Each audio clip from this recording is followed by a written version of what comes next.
Let's see what we can teach you in Parashat Vayeshev and what order we should go into, because I have stuff from all over. Let's begin with a story that happened. I have it over here in one of the books that I put out. Years ago I wrote this up. In the year 1857, that was about 150 years ago, right? No. 2017. 60. 160 years ago, there was a Din Torah in the city of Volozhin. Volozhin was the start of the yeshiva movement, started in the city of Volozhin. And the yeshiva was started by Reb Chaim Volozhin. Reb Chaim Volozhin was a student of the Vilna Gaon. When he passed on, the question came up, who should take over the yeshiva? And there were two contenders. There were two people looking to take over the yeshiva. The first candidate to be Rosh Yeshiva was the Netziv. The Netziv is an abbreviation for Rav Naftali Tzvi Yehuda Berlin. And he wrote a Pirush on Chumash and on Gemara called the Netziv. It was a big Talmud Chacham. The other candidate was the Beis Halevi, Rav Yoshe Ber Soloveitchik, Rabbi Soloveitchik. So you had two big tzaddikim that were looking to take the job as Rosh Yeshiva. Since the yeshiva didn't know who they should appoint, because they were both very worthy, they had a Din Torah. Who sat on the Din Torah? Rav David Tevel of Minsk. He was the author of the Nachlas David. Rav Yosef Femer of Slutsk, and a young Rav from Novardik who eventually became the Kovner Rav, Rav Yitzchak Elchonan Spector. He was a tremendous Rav in the city of Kovna. And the one who organized the Din Torah and monitored it was a Maggid, a lecturer from the city of Vilna, Rav Velvel of Vilna. And he began in his introduction to this Din Torah, he said, I see before me Parshas Vayeshev, this week's Parsha. Oh. Now, the Din Torah took place in the end of September, so it was Parshas Noach. And he talks about, I see in front of me Parshas Vayeshev. What is he talking about? So they said to him, what do you mean? It's Parshas Noach, it's not Parshas Vayeshev. So he said, well, let me explain. He says, in the beginning of Bereshis, every week it's easy to see the good guys and the bad guys. You have the whole world, Adam, good guy, Cain, bad guy, Hevel, good guy. You have Noach, good guy, the rest of the world, bad, Nimrod, bad, Avram, good, Avimelech, Paro, bad, Yitzchak, Yishmael, good, bad, Yaakov, Esau, every week, Besuel, Lavan, Yaakov. It's very easy when you read the Parshios to see who's the good guy, who's the bad guy. Comes to Parshas Vayeshev. Brothers, all good. Now we have the brothers versus Yosef. They're both good guys. I mean, we like to believe the brothers were L'Shem Shemaim, they were good guys. Yosef's good guy, Yosef HaTzadik. He says, this week it's a little harder to figure out who's the good guy, who's the bad guy. They're both good. He says, that's what we have here. We have the Netziv and Reb Soloveitchik. Both good. Both good guys. Both Talmidei Chachamim. Both that would be a great asset to the yeshiva. In the end, the Netziv won the Din Torah. He became the Rosh Yeshiva. And Reb Soloveitchik went back to his city, Brysk. And he became known as the Brisker Rav, the rabbi of Brysk. And that's where he stayed, and that's where his family lived. It says that later on, the grandchildren of the Netziv and the Brisker Rav got married to each other. They made a shidduch to show that there was no animosity, and they both were buried next to each other in the Warsaw Cemetery. I once told you that in Europe, in Poland, all the cemeteries were destroyed. Yeah. Very few cemeteries, and the ones that are just have a few graves. The only exception is Warsaw. The Warsaw Cemetery has 500,000 graves. It's amazing. It's enormous. If you don't know where you're going, you could lose yourself. 500,000 graves. The city, Warsaw, was 98% destroyed by the Germans in World War II, And the Germans destroyed every cemetery. This cemetery they left. They destroyed the city, left the cemetery. Why? Jews, I don't know. Jews Hashem. hid in the cemetery. Hashem did it. But the Brisker Rov is buried there, and the Chemda Shlomo is buried there, and the Modras Rebbe is buried there. A lot of big tzaddikim were buried in that Warsaw cemetery. You know, the other cemeteries are very small, very, very few things. So that's what he said. Now, let's understand a few things. How he made a decision which guys? I don't know. They looked at who lived in the Brisk longer, or who lived in the city longer, and who maybe had more of the style of the yeshiva. Experience. Soloveitchik's had a certain style, and the Nitziv had a different style. You know, so it was a different style. It's never easy how to make these decisions. Okay, let's talk about Yosef and his brothers. Okay, there is certain history. You see, the world today, we live in a world where they like to rewrite history. You know, that's what we have to understand. You know, there's a certain irony also.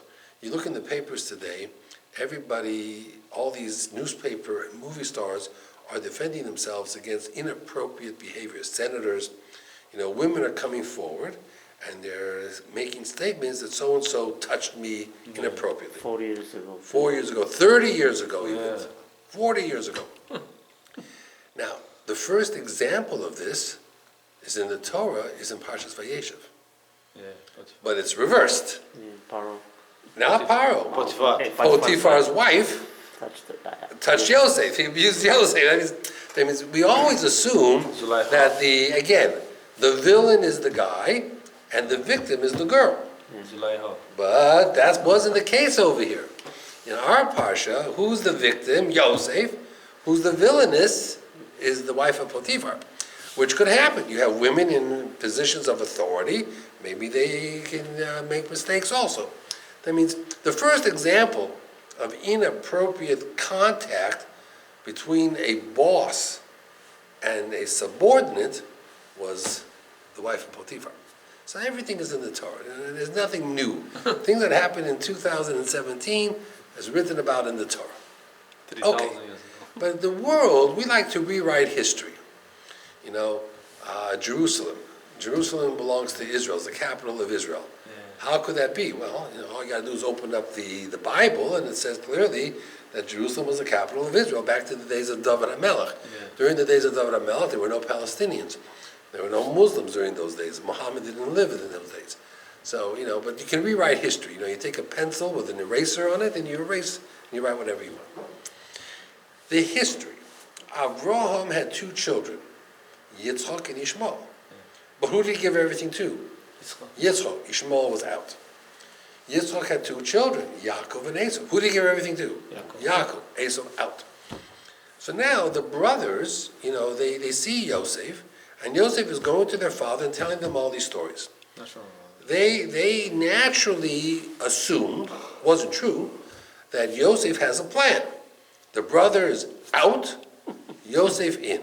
Now it could work, right? Because Yosef had two children, Ephraim and Manasseh, and Binyamin had 10 children. Boom, the magic number, 12. You could have all 12 Shvatim. So Yaakov could have said, I'm only going to have the Shvatim come from the children of Rachel. Between Yosef and Binyamin, you have 12. So there was always a plan. There was always an alternative. So the brothers were scared. They saw a history, and they felt history was repeating themselves. Therefore, they concluded that Yosef is the Rodef. Rodef means he's pursuing us, and we are being pursued. We are called the Nirdaf. And if someone's running after you with a knife, you're allowed to defend yourself. So they believed that they were entitled to defend themselves against Yosef. Now, Yosef was not running after them with a knife, but it had the same effect. They thought his goal was to cut them out. No money, no Yerusha, no Judaism, no Klal Yisrael. So they were quite upset by it. Especially when Yosef had the dream saying that I'm going to be the king. That was the straw that broke the camel's back. Now there's a sefer called Afikei Yam, and in his introduction he asks as follows. He says, what was Yosef thinking? Okay, I got the brothers. I understand the brothers. What was Yosef thinking? So he says Yosef was following the rules of Lashon Hara. He first told the brothers, I see things the way you're doing things. I see your behavior. It's not right. Change your behavior. The brothers said, no, we're not listening to you. We're not going to change anything. Then Yosef had these dreams, which was like nevuah. So he goes and he says to them, listen, I had a dream. It's like a nevuah. And I have to tell to you, because the halacha is a nevuah I have to share with you, that, I'm going to become the king and you're all going to bow to me. So they said, why would you say that? Actually, he didn't say he was going to become the king. He just told them the dream. They said, what, are you going to be the king? Yeah. They made him the king. Their mouth made him the king. It's interesting. We'll talk about that in a moment. Their mouth made him the king. So Yosef said, listen, why did I have this dream? So they said, well, because you think about it all day, how you're going to cut us out. He says, no, that's not the reason why. Hashem's sending me a message that I should tell you that Hashem is not happy with you. And if you don't change, this is what could happen. You could be cut out, but not because I'm cutting you out. You're cutting yourself out. Okay, they didn't listen. According to the laws of Lashon Hara, if, for example, this fellow over here is doing something wrong and I tell him and he doesn't listen, what is my next option? Who's the next person I'm allowed to tell? Parents. I'm allowed to tell his parents or his Rabbi. That's the halacha. So what does Yosef do? He goes to the father. He says, I'm following the laws of Lashon Hara. I'm observing the laws. And he says, and in the Torah it says that Yosef went to their father. It doesn't say his father.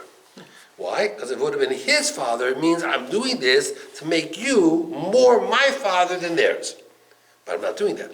I'm going to their father. My intent is to make you the father of them more than me. So Yosef thought he was doing all the right things. But in the end, the brothers didn't buy it. And they had a din Torah, and they felt Yosef was guilty. And the problem is, so what were they did wrong? They're big tzaddikim, big talmidei chachamim, but they were what we call nogei badover. They had skin in the game. They were biased. You can't have a din Torah about yourself. You can't judge yourself. That doesn't happen. And they thought Yosef was chasing after them, but the truth is, they were the ones chasing after him. They became the Rodef, and he became the Nirdaf. Now, there's an interesting section of Shulchan Aruch in Choshen Mishpat, Siman Kuf Nun Vav. I photocopied it, so you should understand. This Siman in Kuf Nun Vav is all about a halacha called Hasogas Gevul. Hasogas Gevul means if I move in to your area. Give you an example. On Main Street, you have a pizza shop, Benji's.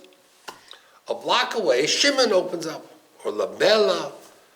Could Benji's take Shimon to a din Torah and say, I have a pizza shop, and you opening up a pizza shop competition a block away? You have no right.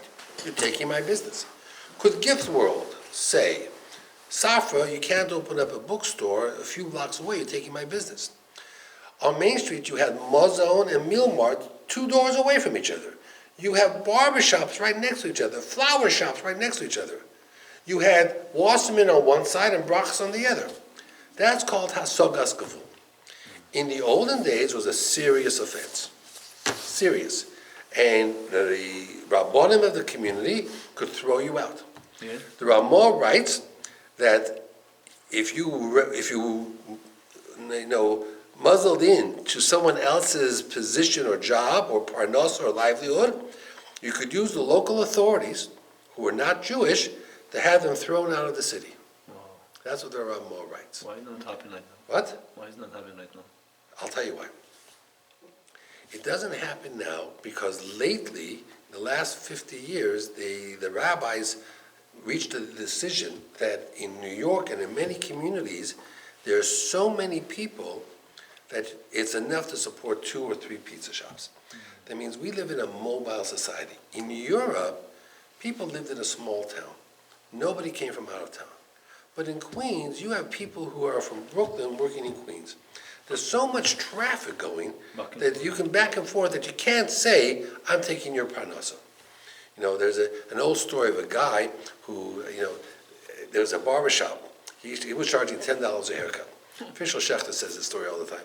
And he says, and the barbershop opened up right next door with a big sign, $5 haircuts. Oh, yeah, I told that. Right? So No. what did he do? So he put up a little sign that says, we fix all $5 haircuts. As if to say, you go to get a $5 haircut, you get what you pay for. It's a lousy haircut. Another guy comes to the rabbi and he says, I'm so angry that this guy opened up a pizza shop 5 doors away from mine. I curse him that he should fail. So the rabbi says, whoa, why did you curse him? Because if I curse him, it's going to happen. He says, really? Why? I have, my words have power. He said, well, if your words have power, why don't you just give yourself a bracha that you should be twice as successful? Oh, If you believe your words have power, cursing, yeah. so why are you cursing? Give yourself a bracha, you should be twice as successful, words have power. Yeah. So, or your words have no power, so therefore what difference does it make? So rabbis see the world a lot differently than a lot of other people. Anyway, he brings down here in the Shulchan Aruch, bless you, he brings down a very interesting problem. He says there was a particular town in Europe, I guess it was Europe, it's from the Sefer Yad Shaul, that they had a school, a cheder. And all of a sudden, a few teachers from out of town move in, and they open up a second school, a competing cheder. Competition. And a lot of the students from the first school went to the second school. And the second school got very angry and says, you're being rodef, you are the classical oppressor, and we're being oppressed. And they called the authorities to have the school shut down and they should be thrown out of town. And it came to the Rabbonim, and the Rabbonim said, and they quoted this Ramah. But they forgot the Ramah the page before. The Ramah the page before says that when it comes to Torah, there's no such thing as competition because Kinas Sofrim Mar B'Chochma. When you have rabbis that are jealous of each other, each one tries to be better than the next. Hopefully there are more shiurim, people benefit. That was before they met the Bukharim community, but that's besides the point. We won't go there. But in theory, if you have two schools, right, it's not bad for business, it's good for business because it makes them want to try harder to teach more and the students benefit. And if you have two pizza shops, it brings the prices down. Nobody has a monopoly. Better service. Better service, better everything. So he says that the community rabbis got together and said, no, believe it or not, you are the pursuers. You're the rodef. You think you're the victims. They're the victims. How could they be the victims? They moved into the community. You're right, but you didn't ask a shayla. You think you're on the side of the angels. Everybody who goes to court thinks they're on the side of the angels until they see a different perspective. But they can't see it because when you're too close to the situation, you don't get perspective. So the Shulchan Aruch seems to put a about face, a reversal, saying to them, you guys think you're right, you're wrong. And the Rabbanim put a stop to it, especially called in the authorities. Back then in Europe, where the justice systems were not very just, calling the authorities was a horrible avera. Even today, we don't run and call the police. It's got to be a serious situation. Yeah, dangerous. It's got to be a dangerous situation. We just don't run ahead and do it. So, but it's interesting how Yosef and his brothers, how the Shulchan Aruch throughout history has responded to many situations of machloket that are hard to understand. Okay, let's go a little bit further. It says that it was this day that Yosef came to the house to do his work. So, Rav and Shmuel, very interesting. Rav says that why did Yosef pick this day? Because everybody was at a party. It was a idol-worshipping party, and Yosef figured, good, no one's going to be home. I can go into the house, and I can wash the dishes, and I can do the linen, and I can clean everything up. Of course, who stayed home that day who was sick? His wife. Was Potiphar's wife. Yosef didn't know that. So that's one opinion. The second opinion is it was planned. Yosef knew she was home, and he knew no one else was home.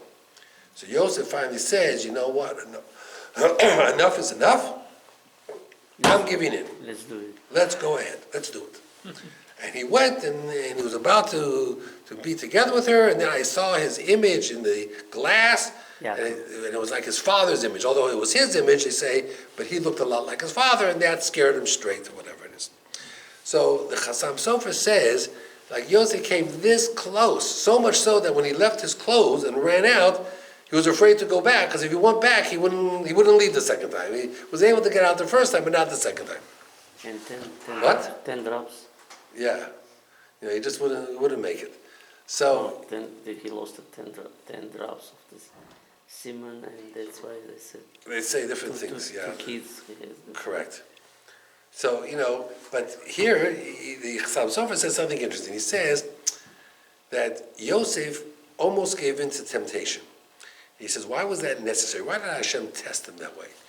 He says that when a person is tempted and almost gives in, or even gives in, he's able to forgive someone else a lot faster. That means one day the brothers would want to be forgiven by Yosef for what they did. Until you experience making mistakes, you'll never know what it means to forgive somebody else. That means a person can always, it's easy to say, how could he do that? I read in the newspaper domestic violence, where you read in the newspaper where some guy went berserk and killed his wife and 3 kids. And then, of course, he kills himself. Most of the time. Right? He kills himself. So like my wife would say to me, I don't get it. If he wanted to kill himself, why don't you just kill himself? Why do you have to kill his wife and children? Yeah. So I say to my wife all the time, I says, I understand it. I understand it. I deal with people who get angry, domestic violence, where they're going through a divorce, and each one is trying to hurt the other. And I see where men are just so angry that they just had it. They're ready to kill their wife and kids and themselves and just take everybody out of the equation. Because people can control themselves. But a lot of people can't. Yeah. And my wife looks at me, and sleeps with one eye open. I have it the opposite way. I have life insurance on me. I'm worth more dead than alive. I'm the one who keeps one eye open all night. But, she could pay off the mortgage and she could party all night. So I'm the one that's more afraid than she is. But when we read these, and we always hear these stories. Not the Jewish family. Not the Jewish family. We hear all these stories of domestic violence, and there's not a day in the paper you don't hear about someone in the Bronx or Brooklyn doing that. I say, I understand it. I deal with couples all the time, and going through divorce, and they're just, I did it again tonight, they're just angry at each other. Yeah. And they just, blow up. And they're not thinking. Yeah. They're not thinking straight. They just want to take the other person out. Yeah. It starts with they kill their wife, so the wife shouldn't get custody of the children. Yeah. Now they realize they're going to go to jail, and the children are going to go to her parents. So they kill the children. Then they kill themselves because they don't want to go to jail themselves. Don't you remember the old story? A guy was celebrating his 25th wedding anniversary, and he's crying. So someone says, why are you crying? He says, you know why? 25 years ago, you told me that if I would kill my wife, I would spend 25 years in jail. He says, well, that's true. He says, today I would have been a free man. I would have been a free man today, So in Russia, they also have this joke, but 15 years was at 15 years was 15 years was the top of the. Was the biggest punishment. If I would kill you, I would already. Only be 50 years, I'd be free today. So that's what I understand. We understand it. The violence that comes out. It's very interesting. The pasuk says, "Vayikach adne Yosef also." The master of Yosef took him, vayitneu el beit hasoher, and threw him in jail. Then the pasuk says, "Vayisham beit hasoher." Yosef was in jail.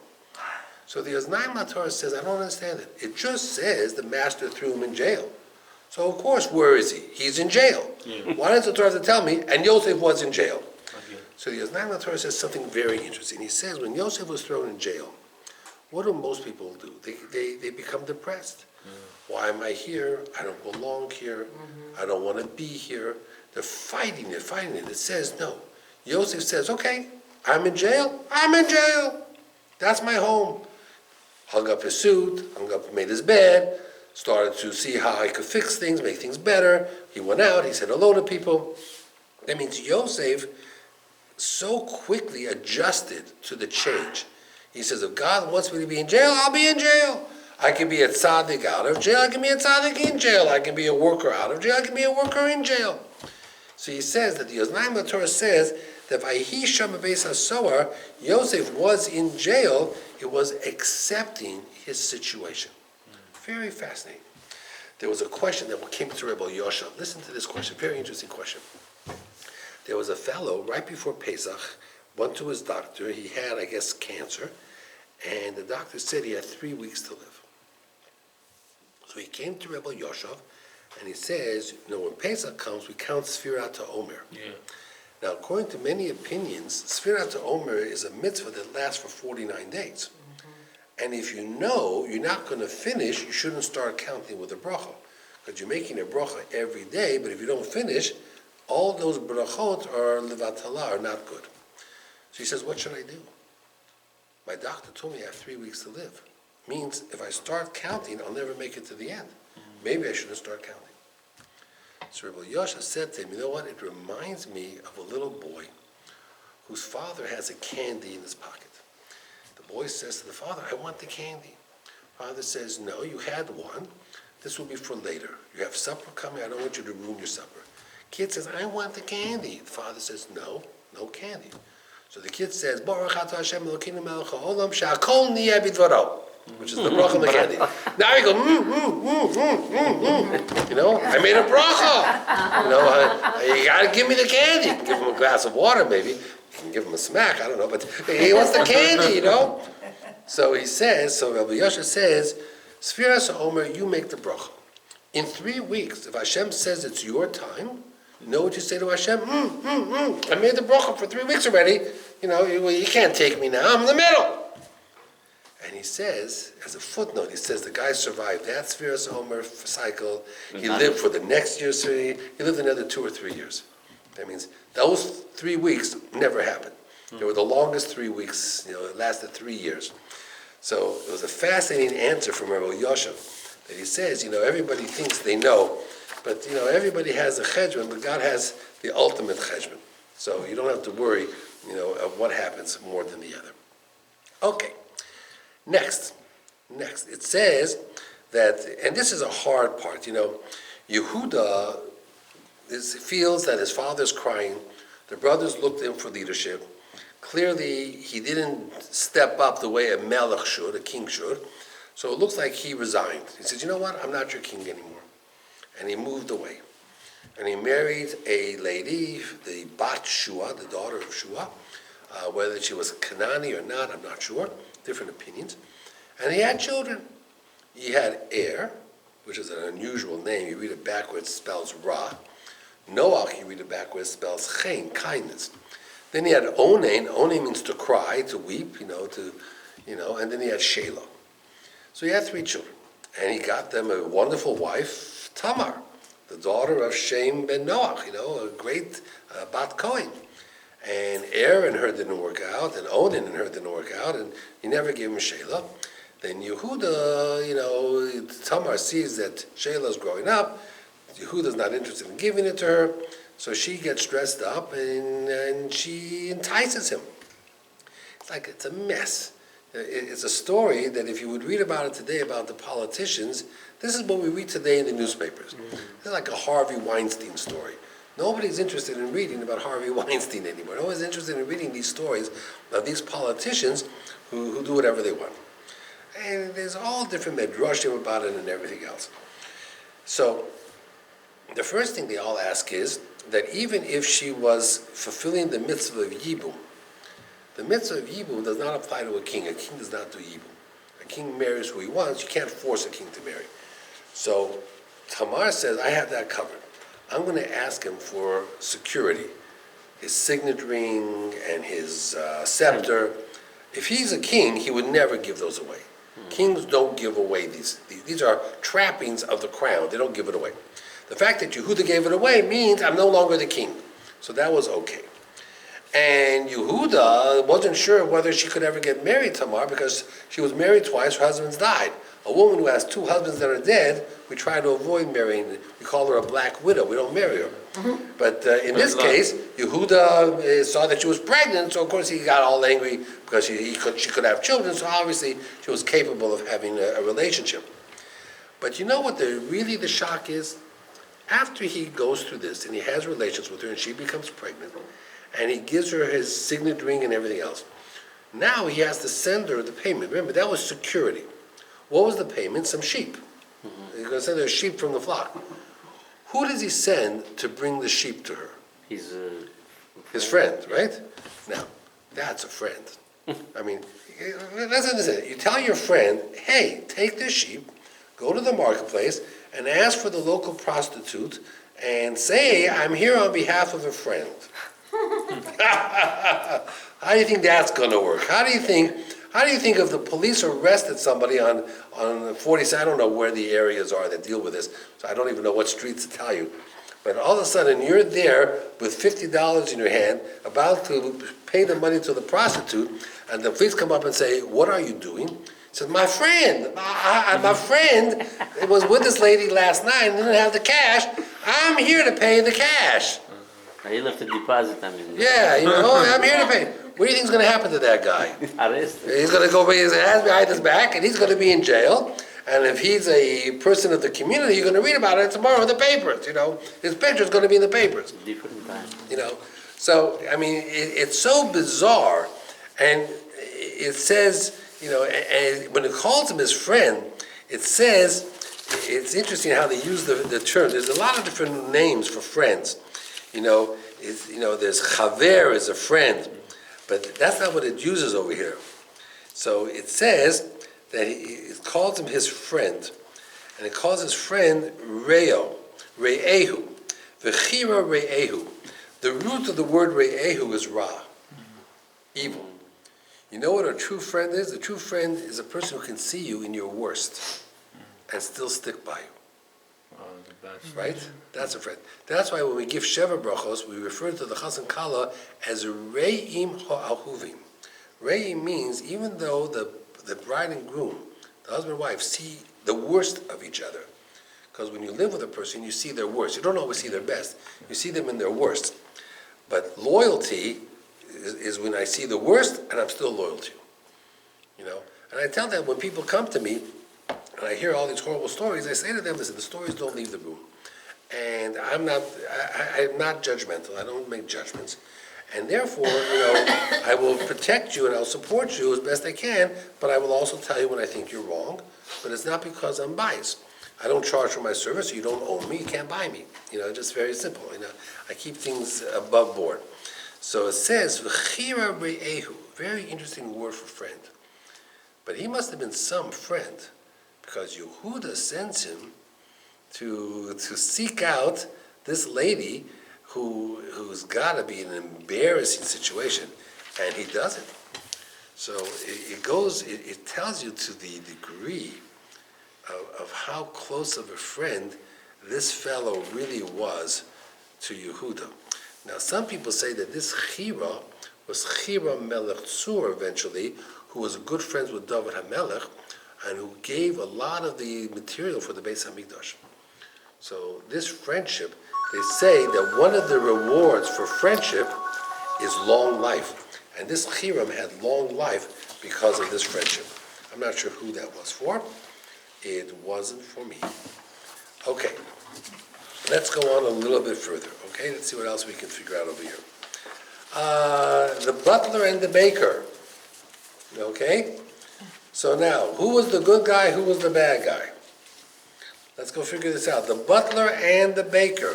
Who was the good guy and who was the bad guy? The baker.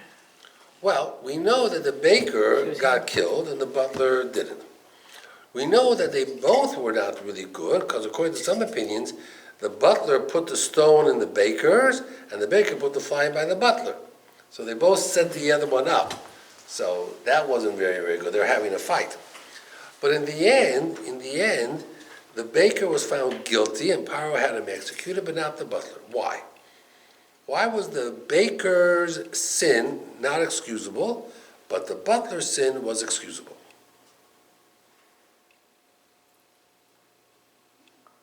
The baker found a stone, and the butler had a fly in the wine. The stone was he did it by purpose. Well, the stone was showed means that I didn't watch carefully when I cleaned the flour. A fly, Accident. why was it an accident? Because it could be that it just flew right in now. You can't control a fly, So they ask, why was the butler arrested then? Power should have seen right away. Okay, it's a fly, it happens. So Yosef said to the butler, I'll tell you why you were arrested. You were arrested and thrown in jail for one reason, to meet me. That's why you were here. You're going to go back, you're going to get your job back, and you're going to continue working. Many people who go through a near-life experience like that, when they get their job back, they quit and they move away. No one likes to live in a job that can cost them their life. But the butler said, why was I here? Yosef said, to meet me. And therefore, when you go back, tell Paro you met me. Which he did 2 years later, but which he did. Yeah, because God's punishment. So they ask if it was really an accident, why was the butler even arrested?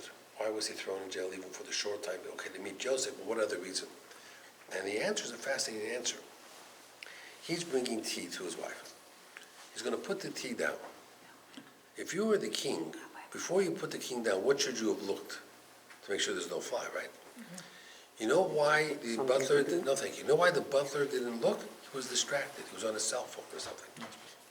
He wasn't thinking.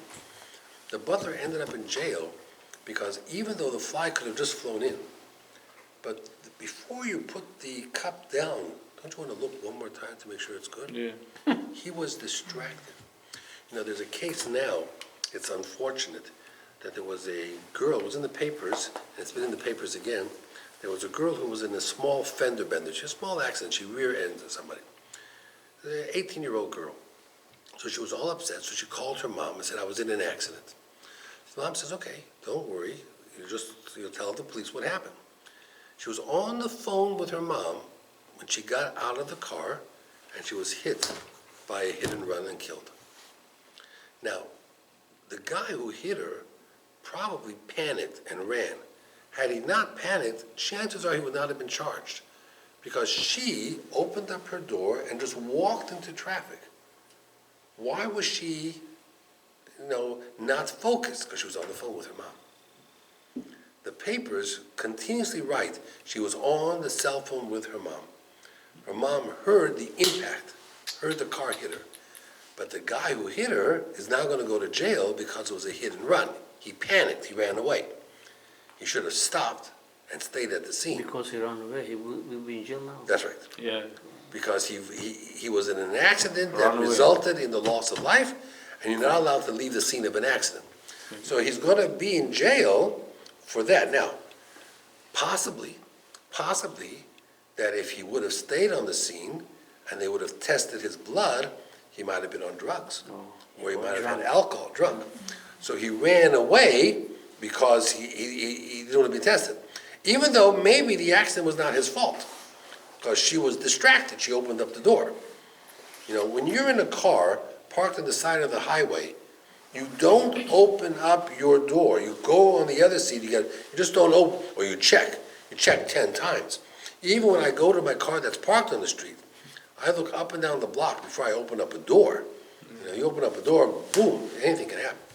She was distracted. But he might have been drunk, so maybe that's why he ran away. So I'm not blaming her, but I'm just trying to tell you, the butler ended up in jail. Even though a fly flying into the wine couldn't be prevented. But you're right there about to give it. You should be watching that cup, and the fly doesn't sink to the bottom. The fly is floating on top, He's doing a backstroke on top. Swim. Yeah, he's swimming on top. They find a fly or He or found a the stone? fly. The baker was the stone And the wine was with the fly? with the fly. Okay, so, he really wasn't at fault. But why was he arrested? Because he was distracted. But when he went back to his job. Now, he didn't have a lot of respect for Yosef, which makes sense, right? Because it says, I told you this last year, a year before, when the butler says that there was this kid in jail, he calls him a nar. Mm-hmm. And Rashi says nar means shoteh, fool. Fool. He says there was this kid in jail, he was a real idiot. Now, Yosef could be described, we can describe Yosef about a lot of things, but very few people, Yosef was a smart kid. Right, not too many people called him a Hebrew, a slave. I got that. Slave, yes. Hebrew, yes. But he wasn't an idiot. He wasn't an idiot. He wasn't nuts. So why does the butler call him an idiot? So they say, the Meforshim say, very interesting, he says Yosef asked the butler, what happened? How come you're here? He said, well, I was serving parag on a fly. So then the butler, of course, says, hey kid, how come you're here? So he says, well, there was the wife of Potiphar. She really wanted me. And Potiphar is into boys. He wasn't into girls. So it was a perfect situation. Here was a woman who was married but really wasn't married. Her husband didn't care what she did. She's beautiful and she's rich and everything else. So that's a man's dream, right? That's a perfect opportunity. The husband wasn't able to do it. And her husband was able to. And he says, yeah, but I passed it up. So you know what the butler said? You're an idiot. He says to Baruch, this kid's nuts. I'm telling you. How he can go away? How can why would anybody pass that up? That's a golden opportunity. Good opportunity. That's a golden opportunity. He didn't have an understanding of what it means to be Yosef HaTzadik and everything else. So Change the whole story of them. it changes the story a little bit. He was right, or was just Golel said he make it like Yosef, make it like himself? It wasn't Yosef, should have did. He was. He made like a shade or something. That I don't know. The brother, they used to do that. That I don't know. But they didn't teach him. Some madrashim say that. That I don't know. But clearly there were things here that could have been done. Into making things better or not better. He brings down over here that Yosef's brothers took the sheep to Shechem. So Rashi asks, why did they go to Shechem? Shechem was pretty far away from where Yaakov was. So they say, because the brothers were big tzaddikim, they didn't want the sheep to graze in other people's fields. So they went to where it was Hefker. Now, knowing the history between Yaakov and the brothers and Shechem, would you go back to Shechem? No. Shechem was not a place where they liked Yaakov's children. Remember, They killed one. they killed all of the people there. So he brings down over from the Meshech Chochmah. He said, or the Kliyakar, he says the brothers had a plan. They said, we're going to take all of my father's sheep to Shechem, because if we get attacked, we'll run away and we'll leave the sheep. This way, Yosef, how much is he going to get when he finally gets the money? Nothing, right? 100% of zero is still zero. So it's very interesting. They took their father's livestock out to pasture in Shechem, a dangerous area inhabited by their enemies. And in case they had to run for their lives, they would lose all of Yaakov's cattle. That would teach Yosef. He wants to be the firstborn. He wants to get a double portion.